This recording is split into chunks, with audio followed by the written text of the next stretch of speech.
Sitaram Yechury of the CPIM said that he was hopeful that the questions asked on Ganga cleaning by the apex court will be answered by the ruling faction. Yechury said they had been asking the same question to the government, but they had not answered. The Supreme Court had asked the government how much time it will take to clean the Ganga. He said that BJP was trying to serve its vote bank and give vent to communalism. अब supreme court ने सवाल पूछा, सरकार उसका जवाब देगी।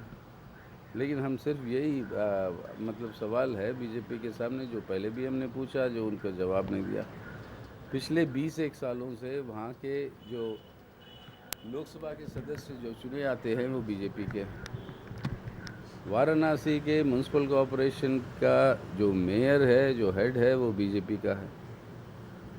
क्या इतने साल उसकी सफाई के बारे में कभी आपने इस तरीके की बयान नहीं दी? अब जो है इसके बारे में इतना बड़ा इश्यू जो बना रहे हो, इसके पीछे ज़रूर एक राजनीतिक उद्देश्य है, और वो उद्देश्य यही है सांप्रदायिकता को बढ़ाने के लिए, यानी अपनी वोटों को बटोरने के लिए। सबसे गंदी वोट बैंक पॉलिटिक्स जो है वो आज किया जा रहा है। योगी आदित्यनाथ के स्टेटमेंट हो या जो भी घटनाएं जो घट रही है कई प्रांतों में, ये सब इसके वजह से हो रही है कि सांप्रदायिक तनाव बढ़ाकर सांप्रदायिक आधार पर हिंदुओं का वोट बैंक को मजबूत किया जाए। You see, Rajya Sabha appointments as a nominee of the president, though even that was not immediately desirable, a certain period of cooling off should have been there. But these are all, they all fall in a different category. Heading commissions of inquiry or being a nominated member in the parliament, these are all a different category compared to the constitutional position and authority of a governor of a state. Now this is something, as I said, in independent India has never happened. Since most of the governments in independent India were headed by the Congress, they have never done that. So that is the point that is being violated today. हम समझते हैं ये बिल्कुल गलत है।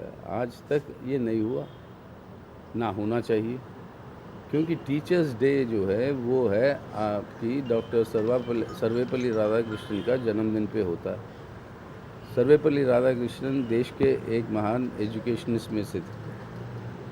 ना सिर्फ उन्होंने देश के राष्ट्रपति थे, उपराष्ट्रपति थे 2 बार, लेकिन आज़ादी के फ़ौरन बाद हायर एजुकेशन के मामले में जो कमीशन बनी, उस कमीशन के वो चेयरमैन थे, और उन्हीं के सुझावों के आधार पर आज जो हायर एजुकेशन के संस्थाएं हैं, यूजीसी और पूरे यूनिवर्सिटीज़ वगैरह जो बने, वो उसी रिपोर्ट का हिस्सा है।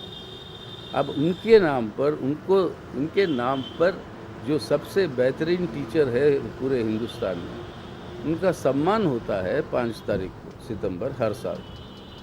अब उस दिन को आप इस्तेमाल करेंगे अपनी प्रचार के लिए, और स्कूलों को ये दायित्व देंगे।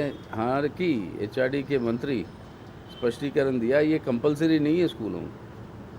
अरे इस स्पष्टीकरण से कुछ बात नहीं बनती जब तक वो जो इंस्ट्रक्शन दिया उसको आप वापस नहीं लेते। Powered by NNIS.